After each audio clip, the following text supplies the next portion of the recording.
হাওড়াতে কদিন আগে দেখেছিলেন একটি সমাজ বিরোধী ছেলে ধর্মে ধর্মে দাঙ্গা লাগাবার জন্য পুরুষোত্তম রাম ঠাকুরের নামকে নিয়ে জোর করে দুজন শ্রমিককে বলানোর চেষ্টা করেছে, তাদেরকে মারধর করেছে। পুরুষোত্তম রাম ঠাকুর প্রজা হিতৈষী ছিলেন, প্রজাদের জন্য তিনি সংসার পর্যন্ত করেননি, ভাবতে পেরেছেন? তার নাম দিয়ে দাঙ্গা করানোর চেষ্টা করেছে। পুলিশ তার বিরুদ্ধে কোনো অ্যাকশন নেয়নি। আমাদের নেতৃত্বদের কাছে খবরটা আসে, আমাদের নেতৃত্বদের সাথে যোগাযোগ করলে আমাদের নেতৃত্বরা তার নাসির খানের নেতৃত্বে লোকাল হসপিটালে গিয়ে মেডিকেল রিপোর্ট বানিয়ে লোকাল থানাতে গিয়ে অভিযোগ দায়ের করার ফলে গ্রেফতার হয় ছেলেটি। এটা তো বিজেপির বুকে চেঞ্জিং করা দরকার না? বিজেপি মনে করে ওদের বাবার সম্পত্তি পুরুষোত্তম রাম ঠাকুর। আরে পুরুষোত্তম রাম ঠাকুর একা বিজেপির বাবার সম্পত্তি নয়, এটা মাথায় রাখতে হবে। তারপরেও বিজেপির তো বুক চিনচিন করা দরকার ছিল।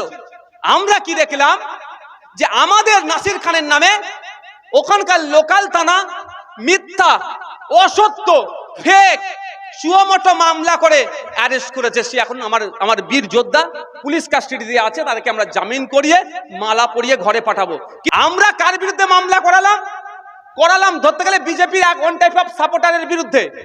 আর রাজ্য সরকার তাদের রাগ হয়ে গিয়ে আমার ছেলের নামে মিথ্যা মামলা দিয়ে দিল। ও রাজা, আমরা প্রজা নয়। ও বাদশা নাকি আমরা প্রজা নাকি? আমরা সবাই রাজা আমাদের এই রাজার দেশে। আমরাও এখানে ওজনাকে ওই মুখ্যমন্ত্রীর চেয়ারে বসিয়েছি ভোট দিয়ে, এটা মাথায় রাখবেন। ও যদি রাজার মতো কেউ, বাদশার মতো যদি কেউ অর্ডার দেয়, ওই অর্ডারকে আমরা মানবো না।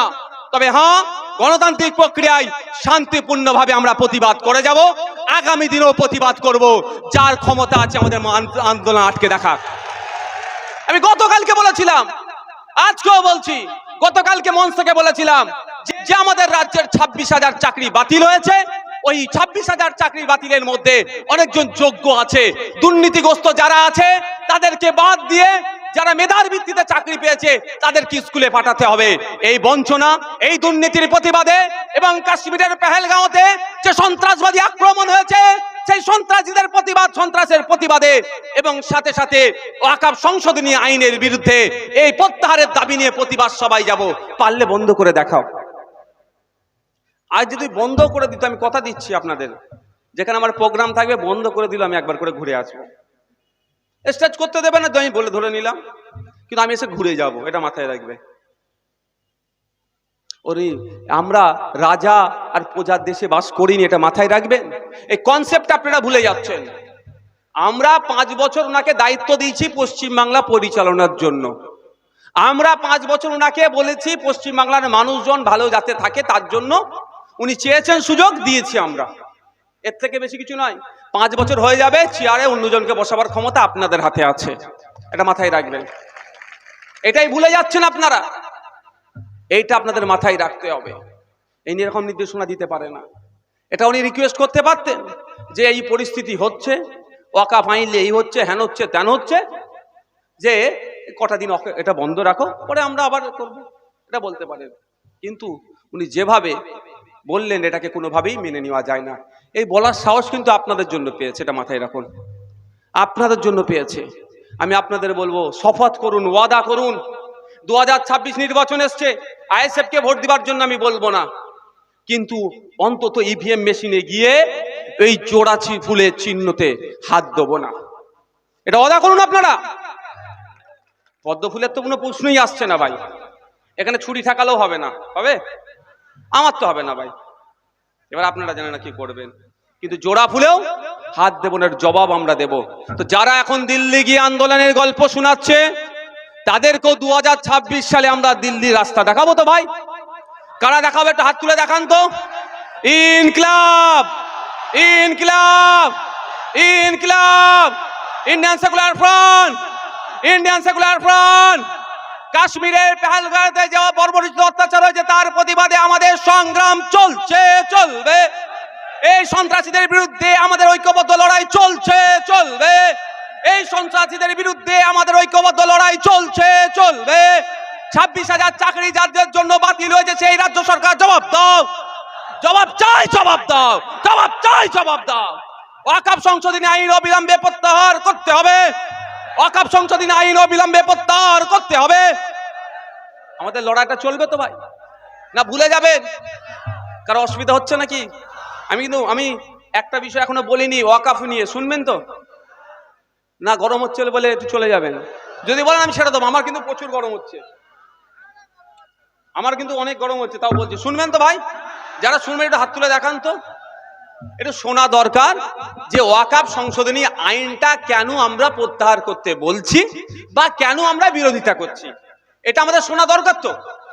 আর না হলে ওয়াকাফের বিরুদ্ধে আইন হবে, চলো গেল স্টেজে নিয়ে গেল, নারে তাকবীর আল্লাহু আকবার, এইসব স্লোগান, ধর্মীয় স্লোগান দিল, এই মোদির বিয়ে হয়নি কেন, ও কি বুঝবে, হ্যান করবে তান করবে বলে ঘরে চলে গেলে, ভিড় করিয়ে দিলে লাভ হবে কিছু? মোদিরা চাইছে, শুভেন্দু অধিকারীরা চাইছে ওয়াকাফের আইনে নিয়ে যখন প্রতিবাদ সভা হবে বেশি বেশি করে তকবীর দাও। যদি বেশি বেশি করে আপনি তকবীর দেন, পাশে বিশ্বজিৎ মাইতিকে আপনি পাবেন? বলুন পাবেন? কেন পাবেন না? বিশ্বজিৎ মাইতি তখন কি বলবে, এটা ধর্মীয় বিষয় ও মুসলমানরা বুঝুক, তাই তো?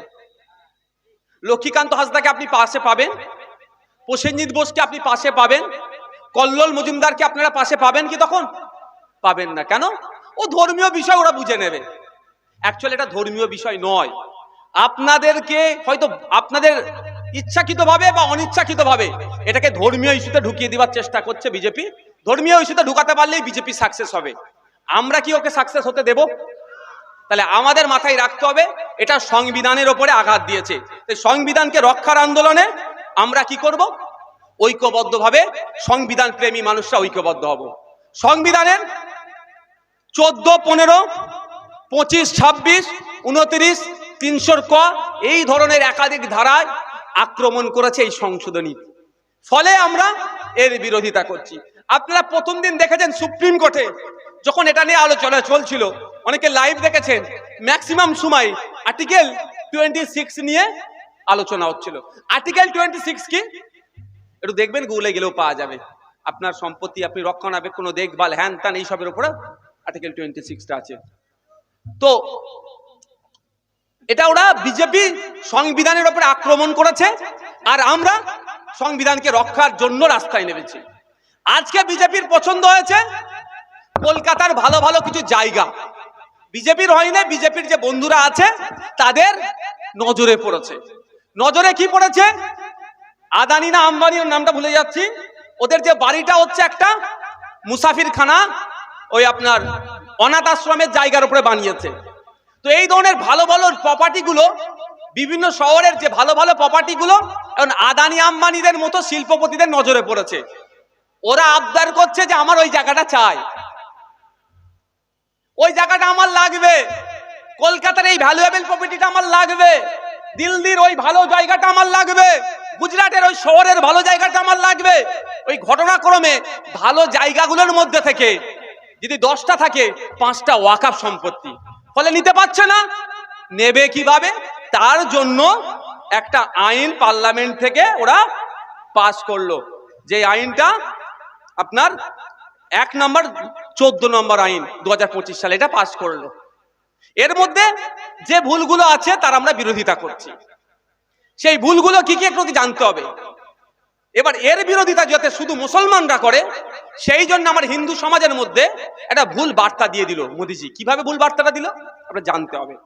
ভুল বার্তাটা বিজেপির কিছু নেতাদেরকে দিয়ে মার্কেটে খাইয়ে দিল। আমি এখানে চ্যালেঞ্জ করে বলছি, ওই পাড়ার নেতার সাথে আমি ডিবেটে বসবো না।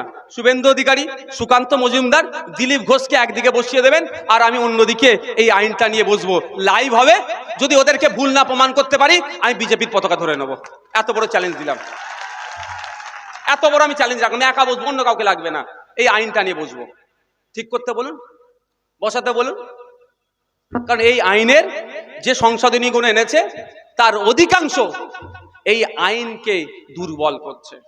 কেমন গুলো করছে বলবো, তার আগে একটু হিন্দু মুসলমানের মধ্যে এই আইনকে নিয়ে একটা বিভেদ তৈরি করার চেষ্টা হচ্ছে, সেটা ক্লিয়ার করে দিই ভাই। হ্যাঁ, কারো অসুবিধা হচ্ছে না তো?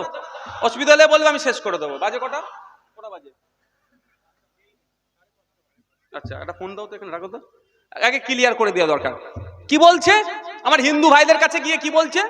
যে ওয়াকাফ বোর্ডের এত ক্ষমতা, যেখানে হাত দেবে সেটাই ওয়াকাফ হয়ে যাবে। প্রধানমন্ত্রী, রাষ্ট্রপতি, সুপ্রিম কোর্টে কিছু বলতে পারবে না। এটা মিথ্যাচার একটা হচ্ছে তো। সহজ সাদাসিধে হিন্দু ভাইরা কি ভাবছে, আমার মন্দিরটাতে যদি এই চাকলা ধামকে এসে যদি বলে, চাকলা ধাম আমাদের বিখ্যাত ধাম, এখানকার লোকাল, তাই তো?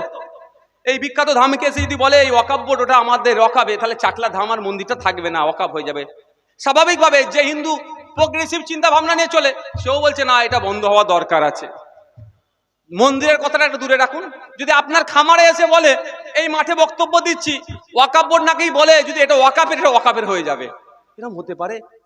এই দেশে এরকম আইন আছে মনে হয়? এরকম আইন দেশে থাকতে পারে না। শুধু মিথ্যাচার হচ্ছে। মিথ্যাচারের উদাহরণ আপনাদের কেমন আমি দিচ্ছি, বুঝতে পারবেন। পশ্চিমবাংলায় এই মুহূর্তে ৭৬,০০০ বিঘা ওয়াকাফ সম্পত্তি উদ্ধার করতে পারেনি ওয়াকাফ বোর্ড। আমার নিজের ২ বিঘা জায়গা আছে, আমি উদ্ধার করতে পারিনি, আর অন্যের জায়গাটা বলছে আমি যে কেড়ে নেবো। হতে পারে ভাই? হতে পারে?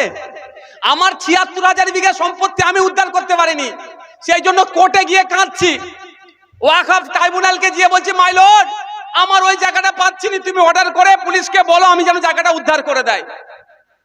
আমি গিয়ে হাইকোর্টে কান্নাকাটি করছি, যে মাননীয় যারা জাজেস আছেন ডিভিশন বেঞ্চ বা সিঙ্গেল বেঞ্চের, তাদেরকে বলছি মাই লর্ড, আমার ওই কলকাতার অমুক জায়গায় অমুক প্রপার্টিটা ভ্যালুয়েবল প্রপার্টি, 1 কাঠার দাম 2 কোটি টাকা, 10 কাঠা জায়গা দখল করে রেখে দিয়েছে, আমি উদ্ধার করতে পারছি না, তুমি একটু অর্ডার করে দাও যাতে আমি পেয়ে যাই। আমি সুপ্রিম কোর্টে যাচ্ছি, চিফ জাস্টিসকে বলছি বা কোনো বেঞ্চকে বলছি, জাজেসদেরকে গিয়ে যে মাই লর্ড, আমার ওই দিল্লির অমুক জায়গার ওই সম্পত্তিটা আমি ওয়াকফ বোর্ড দিয়ে বলছি যে ওই জায়গাটা আমার, আমি উদ্ধার করতে পারছি না, আপনি আমাকে উদ্ধার করে দেন। যার নিজের ক্ষমতা নাই নিজের জায়গাটা উদ্ধার করার, সে অন্যের জায়গায় ঝান্ডা লাগিয়ে বলে দেবে এটা আমার, সেটা হয়ে যেতে পারে। ভাই কত বড় মিথ্যাচার! এইটা বলে আমার হিন্দু মুসলমানের মধ্যে বিভেদ লাগানোর চেষ্টা করছে, হিন্দু ভাইদেরকে ভুল বুঝাচ্ছে। আর একটা কি ভুল বুঝাচ্ছে, যে হিন্দু ভাইদের ধর্মীয় সম্পত্তি রক্ষণাবেক্ষণের জন্য বোর্ড নয়, আর ওয়াকফ বোর্ড কেন থাকবে? তাহলে ওয়াকফ বোর্ড তুলে দাও। স্বাভাবিকভাবে গণতান্ত্রিক রাষ্ট্রে আপনি যদি বলেন যে মুসলমানদের জন্য আইন আছে, হিন্দুদের জন্য আইন নাই, খ্রিস্টানদের জন্য আইন নাই, সব আমি প্রোগ্রেসিভ মানুষ যাবে সেই বলবে আইনটা তুলে দেওয়া দরকার, এটা তো। কিন্তু এটা সত্য বলছে কি মিথ্যা বলছে ভাই বলুন? হতে পারে দেশের ধর্মীয় যদি পরিচয় আমি দেখি, যে এই দেশের প্রধানমন্ত্রীর লিস্টে একবারও কেউ মুসলমানের নাম নেই, সেই দেশের হিন্দু ভাইদের ধর্মীয় সম্পত্তি রক্ষণাবেক্ষণের জন্য আলাদা আইন থাকবে না, শুধু মুসলমানদের সম্পত্তি রক্ষণাবেক্ষণের জন্য আইন থাকবে, মনে হয় আপনাদের? সম্পূর্ণ মিথ্যা কথা, এটা মিথ্যাচার। আমার হাতে একটা 2-3টে কাগজ আছে, দা উত্তরপ্রদেশ কাশী বৈশ্বনাথ টেম্পল অ্যাক্ট 1983, 1983 সালে কাশী বৈশ্বনাথ মন্দির জানেন আপনারা, বিখ্যাত মন্দির একটা, ওই মন্দিরের সম্পত্তি রক্ষণাবেক্ষণ কিভাবে হবে তার আইন আছে। আপনাদের এখানে কাছাকাছি চাকলা ধাম, এই চাকলা ধামের যে সম্পত্তি আছে কিভাবে রক্ষণাবেক্ষণ হবে তার জন্য আইন আছে। কালীঘাটের যে মন্দির আছে, তারকেশ্বরের যে মন্দির আছে, দক্ষিণেশ্বরের যে মন্দির আছে, সারা ভারতবর্ষের যে মন্দিরগুলো আছে, ইভেন আমাদের উড়িষ্যার জগন্নাথ মন্দির যে আছে, প্রত্যেকটা মন্দিরের সম্পত্তি রক্ষণাবেক্ষণের জন্য আলাদা আলাদা আইন আছে। আর মুসলিম যত সম্প্রদায়ের আছে, সম্প্রদায়ের সম্পত্তি রক্ষণাবেক্ষণের জন্য যে আইনটা, তাকে বলে কি হয়? ওয়াকফ অ্যাক্ট। হিন্দু ভাইদেরটা টেম্পল অ্যাক্ট, আর মুসলমানদেরটা কি বলুন? ওয়াকফ অ্যাক্ট। এইটা শুধু পার্থক্য। কিন্তু এটা আমার হিন্দু ভাইদের মধ্যে ভুল বুঝিয়ে দিচ্ছে যে মুসলমানদের শুধু ওয়াকফ বাঁচানোর আইন আছে, আমাদের নেই কেন? তাহলে সবটাই তুলে দেওয়া হোক, তাহলে মিথ্যাচার হচ্ছে। তার প্রমাণ এটা তো। দেখুন, শুধু এটা নয়, একটা নয় জন্য একাধিক আছে আপনার। দেখুন, the Tamil Nadu Hindu Religious and Charitable Endowments Act 1959 সালে তৈরি হয়েছে। আচ্ছা, তারপরে আছে আপনার কর্ণাটকাতে আছে, অন্ধ্রপ্রদেশে আছে, এই ধরনের প্রতিটা রাজ্যে আছে। আমি আপনাদের বলি, শুধু তাই নয়, শুধু কি হিন্দু মুসলমান আছে, অন্য সম্প্রদায়ের মানুষজন তাহলে কোথায় যাবে? যারা পার্সি, যারা শিখ, যারা বৌদ্ধ, যারা খ্রিস্টান, তারা কোথায় যাবে? প্রত্যেকটা ধর্মের মানুষের জন্য আলাদা আলাদা আইন তৈরি করা আছে তাদের ধর্মীয় সম্পত্তি রক্ষণাবেক্ষণের জন্য। যেমন the public trust registration act 1936 1936 সালে পার্সিদের জন্য সেই আইন তৈরি করে দেওয়া হয়েছে। শিখেদের জন্য 1973 সালে Sikh endowments or the Sikh gurdwaras and religious endowments act 1973 সমস্ত ধর্মের মানুষের ধর্মীয় সম্পত্তি যাতে প্রোটেক্ট থাকে তার জন্য আইন তৈরি করে দেওয়া হয়েছে। আর বিজেপি এই সম্পত্তি লুট করবে বলে হিন্দু মুসলমানের মধ্যে বিভাজন করার জন্য কি বলছে যে শুধুমাত্র মুসলমানদের জন্য আইন আছে অন্যদের জন্য নাই বলে এই মিথ্যাচার করছে। এর জবাবটা আপনারা দেবেন তো ভাই? যদি আমি ভুল বলি আমাকে কিন্তু ছাড়বে না, বিজেপি যতটা না ছাড়বে বলতে পারবো না, তৃণমূল কিন্তু আমাকে ছাড়বে না ভাই। তাহলে যে আমাদের মধ্যে ওয়াকাফ নিয়ে হিন্দু মুসলমানের মধ্যে যে বিভেদ লাগানোর চেষ্টা করছে এটা অসত্য। তো একটা জিনিস আপনাদের ক্লিয়ার হয়েছে, ওয়াকাফ বোর্ডের ক্ষমতা নাই যে সে আপনার নিজে থেকে কোনো জায়গা আমার বলে দখল করে নিতে পারার। যদি ক্ষমতা থাকতো অন্তত ৭৬,০০০ বিঘা সম্পত্তি এখন ওয়াকাফ বোর্ডের কন্ট্রোলে থাকতো, যেটা এখনো বেহাত হয়ে আছে। দ্বিতীয় যেটা, শুধু মুসলমানরা মাদ্রাসা মসজিদ ঈদগাহ সম্পত্তি রক্ষার জন্য ওয়াকাফের আইন আছে, হিন্দু ভাইদের নাই, এই যে মিথ্যাচার করছে এটা ক্লিয়ার হয়েছে আজকে।